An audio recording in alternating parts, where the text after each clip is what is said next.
First new tonight, voters in Providence's Ward 3 have spoken. During a special election, they voted to recall Councilman Kevin Jackson. And this is a story we've been tracking for months. The vote coming in a special election after Jackson was indicted on embezzlement charges. The city's longest-serving councilman has represented Ward 3 since 1995. Jackson's become the first politician in the city's history to be recalled from office. Eyewitness News reporter Caroline Goggin has the latest now live in Providence.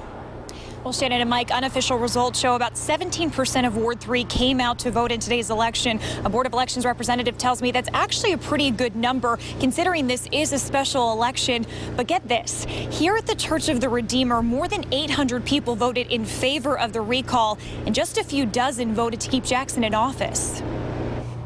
In a historic move, a first for the city of Providence, its longest-serving city councilor has been recalled from office. So I'm always going to be there for them. We caught up with Kevin Jackson minutes after hearing his constituents overwhelmingly voted to remove him from office. The 58-year-old was indicted in July on charges he embezzled more than $125,000 from a Providence youth track and field team. Following his arrest, Tricia Kammerer launched the recall effort in Ward 3. This is a win for democracy. This is a win for good government, ethical representation, and it's very clear tonight that that's what the voters of this ward are looking for.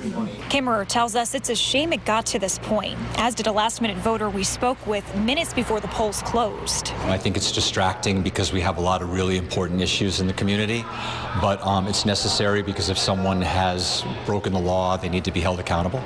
Jackson says this outcome doesn't surprise him. He says the campaign against him was well organized, and Tuesday's result reflected that.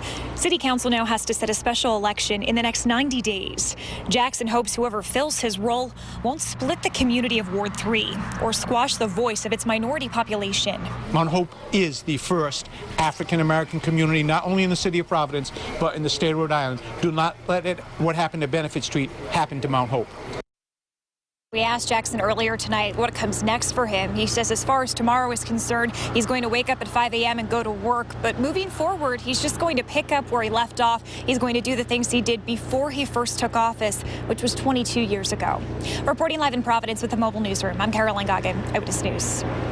Thank you, Caroline. And for more in-depth coverage about the embattled city councilor, WPRI.com reporter Dan McGowan has the complicated history of Kevin Jackson. Just head to our website, WPRI.com.